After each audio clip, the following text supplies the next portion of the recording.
शुक्रिया साथियों। पहले तो जिंदाबाद सब साथियों को, इनकलाब जिंदाबाद। मैं एनईपीएम की ये जो पूरी बैठकें हो रही है, हम बोलेंगे करके, उसके लिए मैं अभिनंदन और मुबारकबाद देना चाहती हूँ, क्योंकि जितना भी हम लोग अपने अपने कार्य भी जारी रखें, हमारे आने जाने के कार्य भी जैसे जारी रखें, जैसे राजीव करते रहे हैं, हम लोग करते रहे हैं, वो भी जरूरी है। और इस तरह की बातचीत रखना भी बहुत बहुत जरूरी है। बहुत सारे जो बारीकी के डिटेल्स है, राजीव ने अभी आपके सामने, राजीव यादव जी ने आपके सामने रखे हैं। रिहाई मंच इसके ऊपर काम कर रहा है, बाकी संगठन भी इसके ऊपर काम कर रहे हैं, मगर कुछ मोटा एक आकलन, हमें कुछ एनालिसिस इसमें से निकालना और समझना बहुत बहुत जरूरी है। और मैं कोशिश करूंगी कुछ बातें आपके सामने रखने की।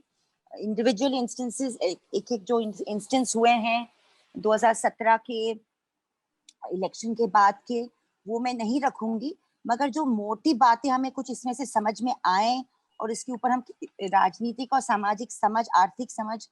कैसे बनाएं, मुझे लगता है ये बहुत जरूरी है। एक तो मैं कहना चाहूंगी कि मानवाधिकार कार्यकर्ता होने के नाते मुझे अभी भी याद है, राजीव जी हमारे से हमसे बहुत छोटे हैं उम्र में, मुझे अभी भी याद है वो काल उत्तर प्रदेश का, जो तकरीबन 95 से लेकर 98 तक, 95 से लेकर 98 तक जो जारी था वो राज्य में। और उत्तर प्रदेश की जो राजनीति रही है, वो राजनीति अचानक आदित्यनाथ को उभर के नहीं लाई है। उसको लाने में, उसके लाने के पीछे में बहुत सारी डेवलपमेंट्स हुए हैं, राजनीतिक भी, सामाजिक भी, आर्थिक भी, जो हमें समझना बहुत बहुत जरूरी है। मुझे अभी भी याद है कि कल्याण सिंह जी की सरकार के जमाने में जिस तरह के एनकाउंटर हो रहे थे, उस वक्त चंपा फाउंडेशन के एक लेक्चर के देते हुए दिल्ली में मैंने कहा था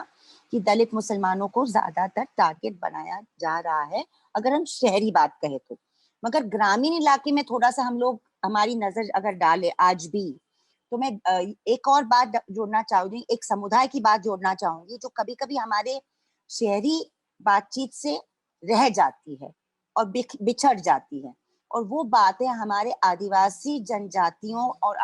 जंगलों में रहने वाले जो हमारे साथी हैं, उनके ऊपर जो खास तरह से लॉकडाउन के बाद भी, मगर 2017 के बाद भी जिस तरह का दमन हुआ है, मैं जानबूझकर मैं हमारी सोनभद्र के साथियों की तरफ नजर डालना चाहती हूँ, कैमूर के साथियों की तरफ नजर डालना चाहती हूँ, लिलासी गांव कि जहाँ पे भी आंदोलन जारी है, जन जंगल जमीनों का आंदोलन, वहां पे भी सरकार का दमन जारी है, उसकी तरफ भी हमें नजर डालना बहुत जरूरी है। मैं नहीं कह रही हूँ कि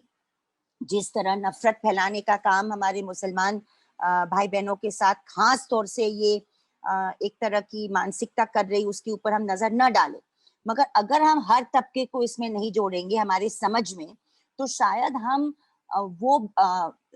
अलायंस जो बांधना जो चाहते, जो विरोध का एक ब्रॉडर फ्रंट हमें जो बांधने की बहुत जरूरत है आज के काल में, वो शायद नहीं हो पाएगा। दूसरी बात कि अगर लॉकडाउन में एक चीज देश भर में शर्मनाक एक नजरिया हमें दिखाया, वो हमारे प्रवासी मजदूर, प्रवासी कामगार का एक नजरिया, एक छवि हमारे सामने आई। और वो छवि, अगर हम उत्तर प्रदेश की तरफ वो छवि को थोड़ा सा नैरो डाउन करके देखें, तो 80 लाख तकरीबन लोग कहते हैं, 80 लाख का बहुत बड़ी एक संख्या है, जो प्रवासी मजदूर हमारे उत्तर प्रदेश से अनेक शहरों में जाते हैं, बम्बई में आते हैं, पूना में जाते हैं, चेन्नई जाते हैं, दिल्ली जाते हैं, और अपनी मजदूरी, घर से दूर रहते हैं, वंचित रहते हैं, अपने अधिकारों से वंचित रहते हैं, वोट नहीं दे पाते। और एक सवाल मुझे लगता है, ये सरकार से पूछना बहुत जरूरी है कि आप जो इतना एक बार बार एक प्रचार कर रहे हैं कि प्रवासी मजदूर के लिए इतनी नीतियां बन गई, पैसा बन गया, अकाउंट खुल गए, कितने प्रवासी मजदूर जो बहुत ही बुरे हाल में वापस उत्तर प्रदेश में लौटे थे लॉकडाउन के दरमियान, जो बहुत गलत तरीके से लॉकडाउन बुलाया गया, कितने अभी भी अपने राज्य में, अपने घरों में कायम है। हमारा जो एक मोटा एक स्टडी ये कहता है कि ज्यादातर प्रवासी मजदूर वापस अपने काम ठेकेदारों के पास चले गए हैं। तो अगर उत्तर प्रदेश की सरकार को अलग-अलग कॉर्पोरेट चैनल्स जो है, टेलीविजन चैनल्स जो है, बेस्ट गवर्न स्टेट मतलब सबसे अच्छा एक राज्य जिसके पे सबसे अच्छे मुख्यमंत्री की छवि में हमें दिखा रहे हैं, तो वो अच्छाई और बुराई की बिंदु क्या है? मुझे लगता है ये सवाल हमें पूछना सरकार से और ये इन तरह की एजेंसी से बहुत ज़रूरी है। आज के ज़माने में हम लोग फासीवाद एक टर्म बहुत लूज़ली यूज़ करते हैं और यूज़ करना भी चाहिए जब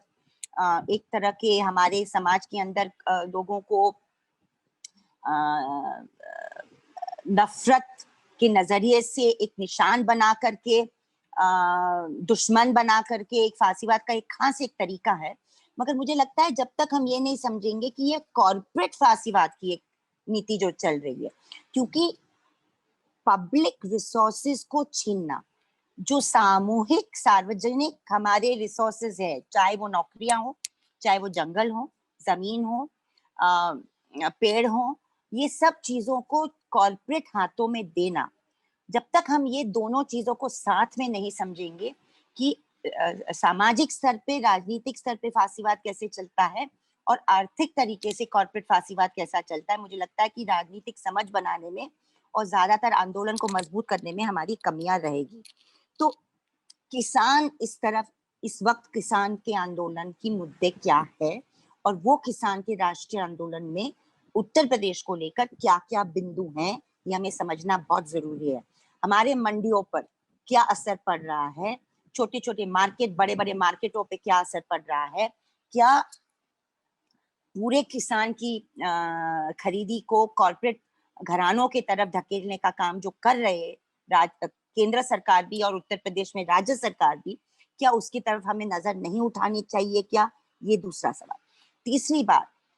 कानून का गलत इस्तेमाल करना, ये बहुत एक जरूरी सवाल है। रासुका को लेकर राजीव जी ने बहुत अच्छा सवाल किया, मगर एक सवाल हमें आंदोलनकारी साथियों के साथ हमें उठाना पड़ेगा कि क्या रासुका रातों रात बना है क्या? क्या रासुका के इस्तेमाल 2017 के पहले नहीं होता था क्या? राजनीतिक कोट अनकोट दुश्मनों के साथ, और हमने इतने साल रासुका को रिपील करने के लिए, निकाल देने के लिए हमने क्यों आंदोलन नहीं छेड़ा? यूएपीए की जहां बात है, जो मतलब अक्सर दिल्ली की सरकार और उत्तर प्रदेश की सरकार भी इस्तेमाल कर रही है, आज वो anti CA, anti NPR activist के खिलाफ इस्तेमाल कर रही, मगर इसके पहले पूरे 10 साल जब यूपीए 1 और यूपीए 2 की सरकारें थी केंद्र में, तब तो दुनिया देश भर में मुसलमान नौजवानों के खिलाफ यूएपीए इस्तेमाल हुआ है, कोटा रिपील होने के बाद। तो ये एक बहुत कड़वा सवाल है आंदोलनकारी मानवाधिकार कार्यकर्ताओं के लिए कि हम ये काले कानून को स्टैट्यूट बुक से हमारे जो विधानसभाएं हैं, हमारे जो सांसद हैं, उनके साथ हम क्यों नहीं आंदोलन छेड़ पाते हैं कि ये कानून को ही आप रद्द करो। इस तरह की कोट अनकोट काउंटर टेररिजाशन, इसको हम नेशनल सिक्योरिटी लेजिस्लेशन का नाम नहीं इस्तेमाल करके, राष्ट्रीय सुरक्षता के कानून का के नाम से नहीं इस्तेमाल करके, उनको काउंटर टेरर लेजिस्लेशन का इस्तेमाल करके हमें ये सवाल अपने आप से करना चाहिए कि मुझे लगता है ये कानून को कानून के किताबों में रहना ही प्रॉब्लम है, क्योंकि कई सरकारें उसको कम इस्तेमाल करेगी, कई सरकारें उनको ज्यादा इस्तेमाल करेंगी। और अगर ऐसी सरकारें, जैसे उत्तर प्रदेश की बदनसीब है, जो ऐसी सरकार आती है जो केंद्र में भी और राज्य में भी वही मानसिकता से जुड़ी हुई है, जो मानसिकता खुद ये मानता है या मानता है कि हमें संविधान को पलटना है, क्योंकि राष्ट्रीय स्वयंसेवक संघ की मानसिकता यही है कि हमें हमारे ये संविधान को पलट करके एक मनुस्मृतिवादी एक तरह का ढांचा बनाना है, ताकि कुछ तबके परमानेंटली राष्ट्र के दुश्मन बने रहें, कुछ तबके को परमानेंटली एक दूसरा दर्जा नागरिकता का दिया जाए, बराबरी और समानता का जो मतलब नॉन नेगोशिएबल जो हमारे प्रिंसिपल्स है संविधान में, उसको पलटने की तरफ ये मानसिकता बढ़ रही है और उत्तर प्रदेश में बहुत काफी हद तक बढ़ चुकी है।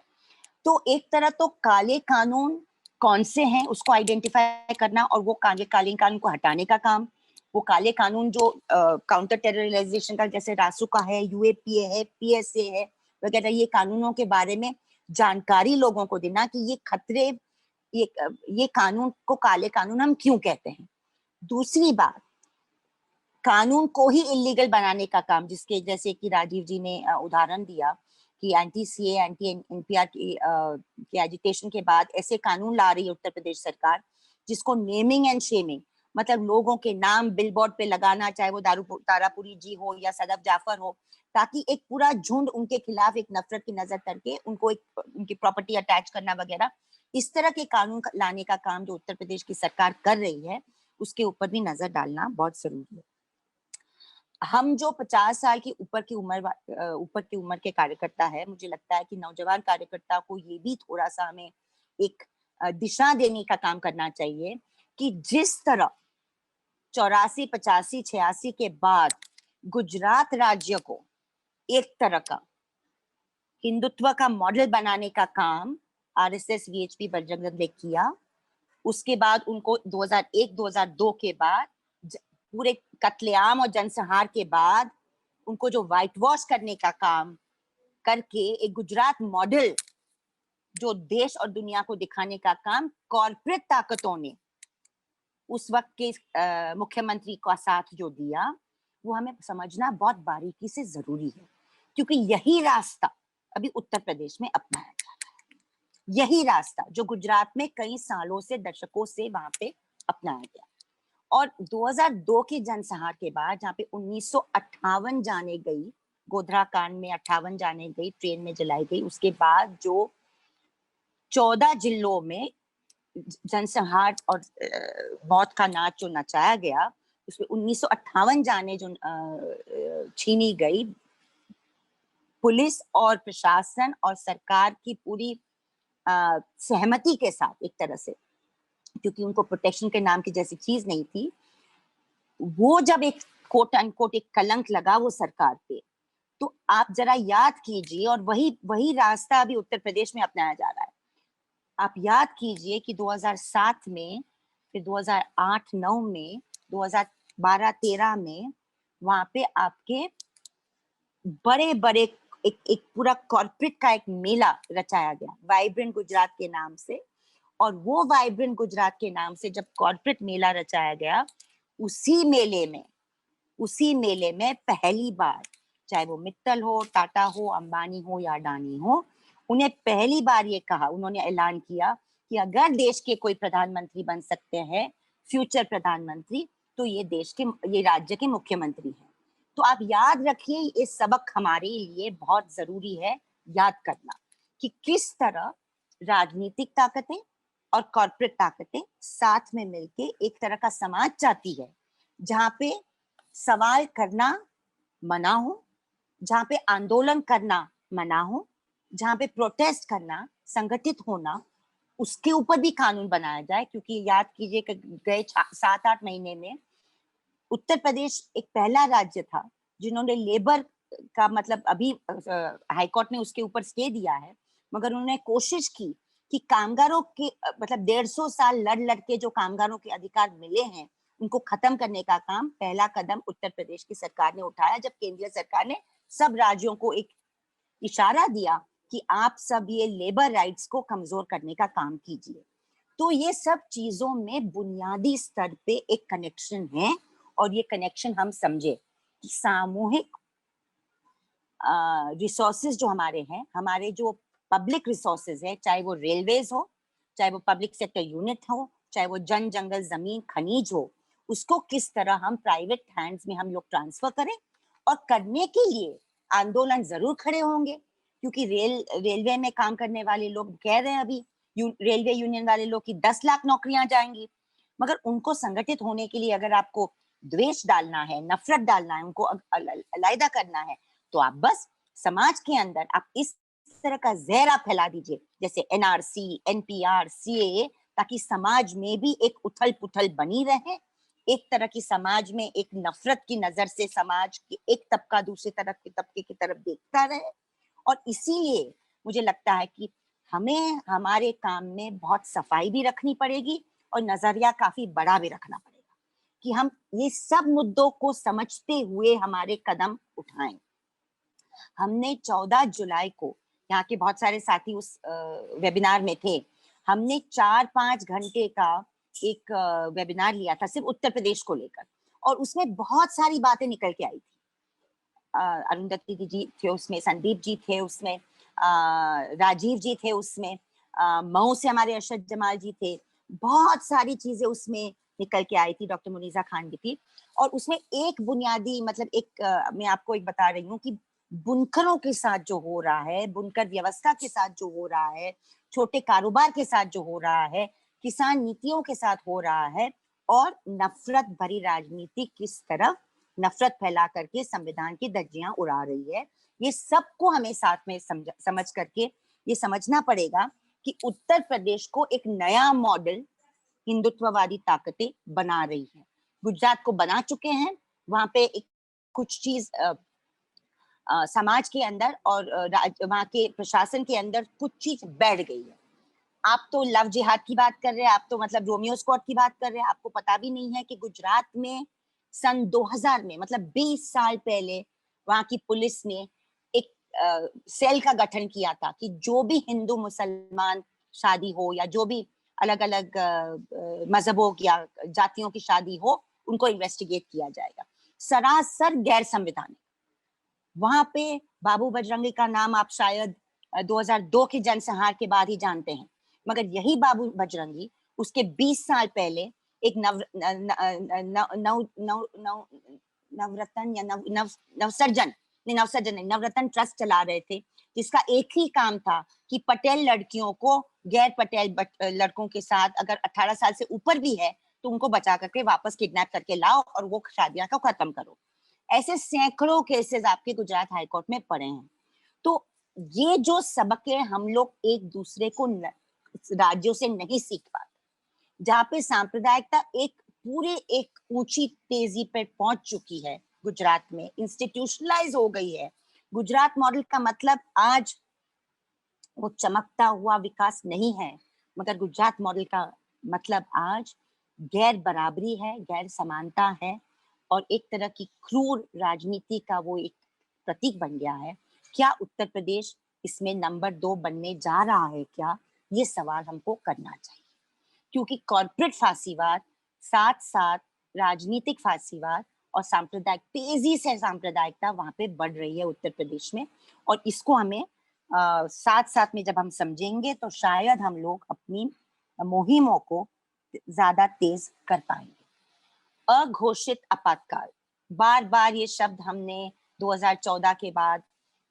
मोदी के पहले सरकार के बारे में सुनी, फिर 2019 के बाद हमको सुनते में आई। 5 अगस्त 2019 को कश्मीर में क्या होता है, दिसंबर 9 और 11 को जिस तरह नागरिकता संशोधन कानून का पारित किया जाता है, बिना कोई बहस, बिना कोई जॉइंट पार्लियामेंट्री कमेटी, बिना किसी की बात सुन के, बिना स्टेक होल्डर्स के साथ बात करके, बिना लीगल एक्सपर्ट्स को बुला करके, ये पूरे जो हम एक तरह के निशान देख रहे हैं ये सरकार के, ये सरासर ये कहता है ये मेजॉरिटेरी बहुसंख्यकवाद सरकार है। ये सरकार ऐसी सरकार है जो लोकशाही और जमहूरियत को टटोलते हुए लोकशाही और जमहूरियत के जो मूलभूत जो वैल्यूज है उसको खत्म करने का काम कर रही है। और वो वैल्यूज ये है कि आपके विपक्ष में विपक्षी सोच के कितने भी छोटे बिंदु में लोग हो, आपको उनकी बात सुनना जमहूरियत लोकशाही में आपका न सिर्फ फर्ज बनता है, मगर हमारी प्रस्तावना ये हमें हक देता है। हमारी संविधान की जो प्रस्तावना है जो कहते हैं दीदी हम थोड़ा आप भारत के संक्षिप्त लोग, करें। हाँ हम भारत के लोग, ये यही दिखाता है कि हमें पूरा सरकार को सवाल करने का अधिकार, प्रदर्शन और संगठित होकर सवाल करने का अधिकार, सरकार को नीतियों के बारे में सवाल करने का अधिकार, मगर हर चीजों को खत्म करने का काम ये सरकार कर रही है लोकशाही और इलेक्शन का गलत इस्तेमाल करके।